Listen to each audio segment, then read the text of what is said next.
আসসালামু আলাইকুম দর্শক, আশা করছি আপনারা সবাই ভালো আছেন। আজকে আমি আপনাদের সাথে শেয়ার করছি একটা ভর্তার রেসিপি। বলুন তো কী ভর্তা বানাচ্ছি? আজকে বানাচ্ছি কাঁঠালের বিচির ভর্তা।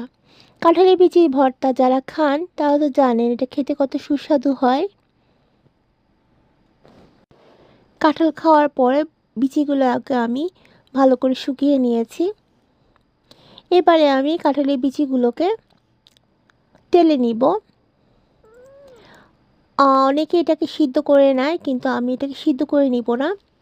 অল্প আঁচে এভাবে একটা ফ্রাই প্যানের মধ্যে বিচিগুলোকে দিয়ে আমি ভেজে নিব। অল্প আঁচে ভাজতে হবে। আমি ঢাকনা দিয়ে দিয়ে রেখে দিব। এতে করে বিচিগুলো একেবারেই সিদ্ধ হয়ে যাবে। এটা একেবারে অল্প আঁচে করতে হবে। বেশি তাপে করতে গেলে বিচিগুলো পুড়ে যাবে, কিন্তু সিদ্ধ হবে না। আমি অল্প আঁচে সময় নিয়ে ভেজে নিচ্ছি।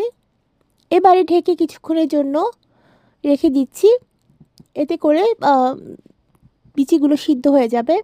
দেখুন, আমার কাঁঠালের বিচিগুলো ভেজে নেওয়া শেষ। এটাকে ভেজে নেওয়া বলে না, আসলে আমি এখানে কোনো তেল দেই নাই, এটাকে সেঁকে নেওয়া বলে। দেখুন, এভাবে করে সেঁকে নিলে বিচি থেকে চামড়াগুলো ভালো করে খুলে আসতেছে। আমি সবগুলো কাঁঠালের বিচি পরিষ্কার করে নিচ্ছি। আমার কাঁঠালের বিচি সবগুলো পরিষ্কার করা হয়ে গেছে। এবারে আমি এগুলো দিয়ে ভর্তা বানিয়ে নিব। কাঁঠালের বিচি আজকে আমি শুটকি দিয়ে ভর্তা করব। অনেকে এটাকে চাপা শুটকি দিয়ে ভর্তা করে। আমি আজকে করছি চিংড়ি শুটকি দিয়ে। শুটকি ভালো করে পরিষ্কার করে নিয়েছিলাম, তারপরে আমি ধুয়ে নিয়েছি। ধুয়ে এভাবে একটা ছাঁকনির মধ্যে রেখে দিয়েছি যাতে করে পানিগুলো ঝরে যায়। এবারে আমি শুটকিগুলোকে টেলে নিব। এতে আমি কোনো তেল ব্যবহার করছি না। অল্প আছে একটা প্যানের মধ্যে আমি এটাকে টেলে নিচ্ছি। পানি শুকিয়ে যাবে একেবারে। পানি শুকিয়ে এটা একেবারে ভাজা ভাজা শুকনা হয়ে যাবে।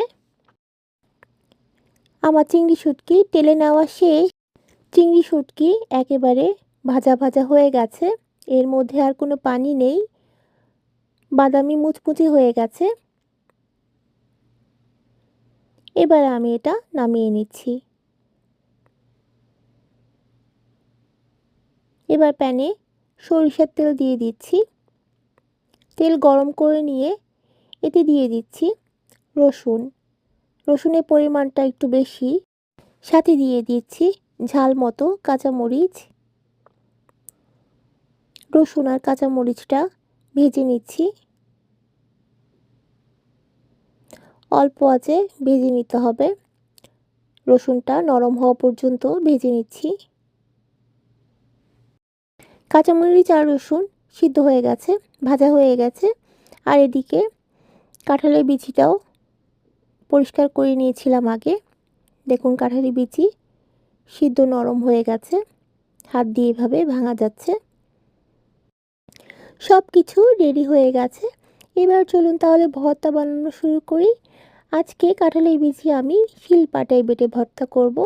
এই জন্য প্রথমে আমি শিলপাটার মধ্যে কাঁঠালের বিচিগুলো নিয়ে নিয়েছি। এখানে আর বলার কিছু নাই, আমি সবগুলো একে একে পাটায় বেটে ভর্তা করে নিচ্ছি।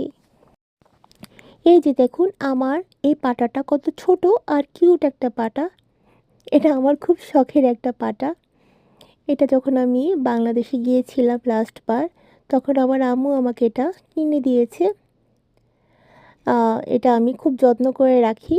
সবসময় আমি এটা ইউজ করি না, যখনই আমার ইচ্ছে হয় তখন আমি এটা বের করি, আর এটাতে আমি একটু ভর্তা বানিয়ে খাই। কথা বলতে বলতে আমি আগে কাঁঠালের বিচিগুলো বেটে নিয়েছি।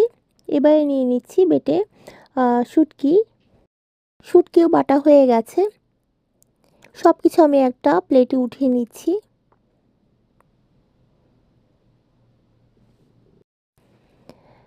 আমি আস্তে আস্তে সব কিছুই বেটে নিচ্ছি। আসলে এটা আপনারা চাইলে এটা ব্লেন্ডারে করতে পারেন। আমি আসলে শখ করে আজকে শিলপাটায় বেটে নিচ্ছি। এবারে বেটে নিচ্ছি কাঁচামরিচ আর রসুন।